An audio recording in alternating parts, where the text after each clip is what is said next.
Selamat pagi. Assalamualaikum warahmatullahi wabarakatuh. Berjumpa lagi bersama saya Alim Ardiansah dalam video pendahuluan analisis data menggunakan SPSS. Pada kesempatan pagi ini saya akan mempraktekkan cara melakukan uji multikolinearitas menggunakan metode Collerans dan VIF dengan SPSS.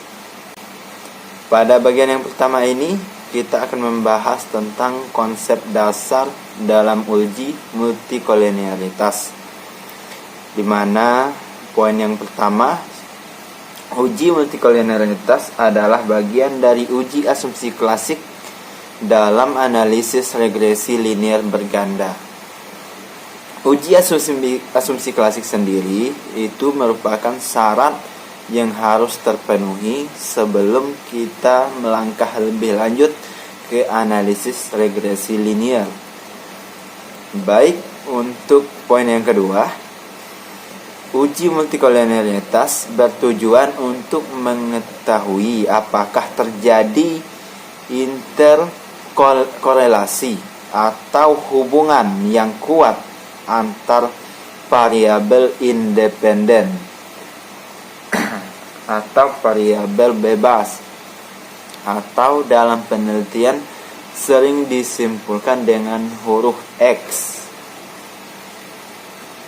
Poin yang ketiga, model regresi yang baik ditandai dengan tidak terjadi interkorelasi atau korelasi yang kuat antar variabel independen, atau tidak terjadi gejala multikolinearitas. Poin yang keempat, salah satu cara yang paling akurat untuk mendeteksi ada atau tidaknya gejala multikolinearitas ini adalah dengan menggunakan metode tolerance dan VIF atau varian inflation factor. Jadi ini yang akan kita praktekkan pada video kali ini. Oke. Di sini ada contoh kasus uji multikolinearitas.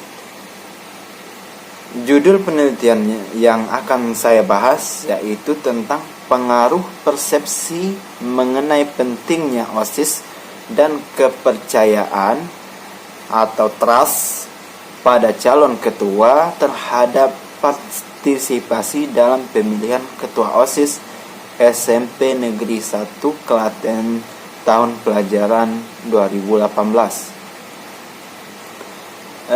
Kita akan praktek melakukan uji multikolinearitas dengan metode tolerance dan VIF untuk persamaan regresi pengaruh persepsi X1 dan kepercayaan sebagai X2 terhadap partisipasi atau Y.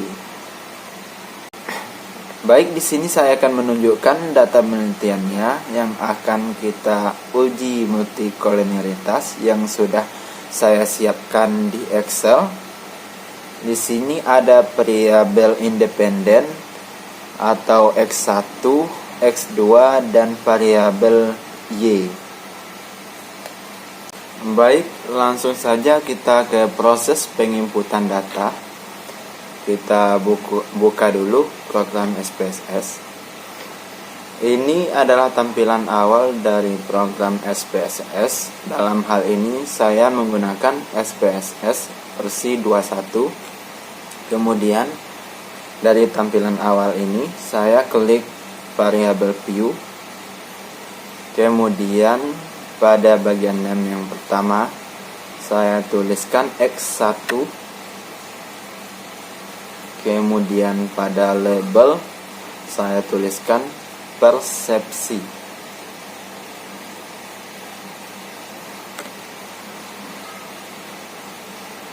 Desimal saya beri 0 karena tidak ada angka di belakang koma. Selanjutnya untuk name yang kedua saya tuliskan X2. Untuk label saya tuliskan kepercayaan.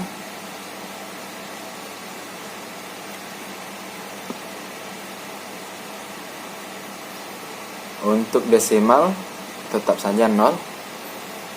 Kemudian variabel Y, yakni nama variabelnya adalah partisipasi.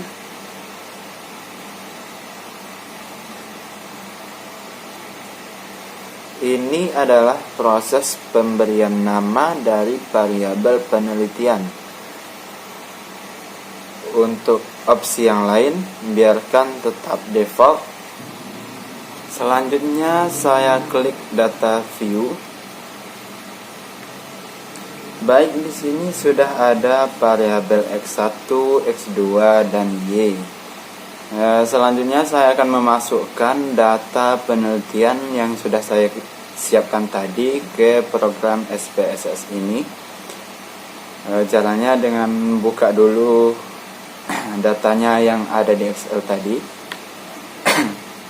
Ini yang kita butuhkan adalah data subtotal dari jawaban ke 53 sampel tadi. Caranya kita copy saja, langsung copy, lalu kita pastekan di X1.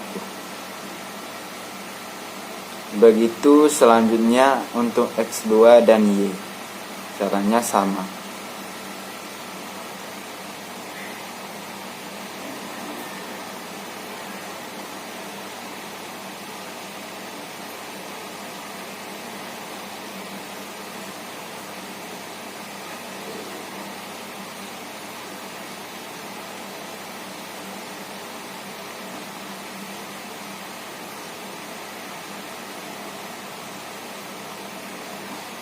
Baik, ini adalah langkah penginputan data.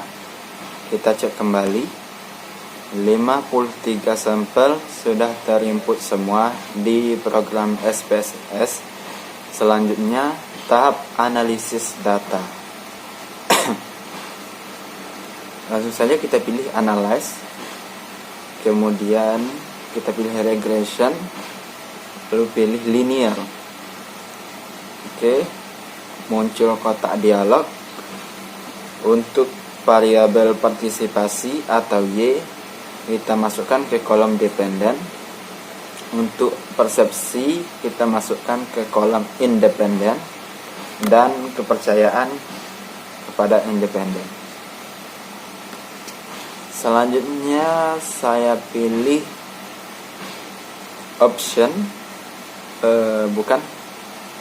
saya pilih statistik, lalu kita centang collinearity of this.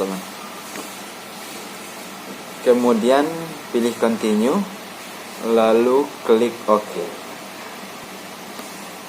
Baik, di sini sudah muncul output penelitian atau output analisis regresi. Dalam hal ini kita akan melihat terjadi atau tidaknya gejala multikolinearitas. Kita buka dulu pembahasannya supaya lebih jelas.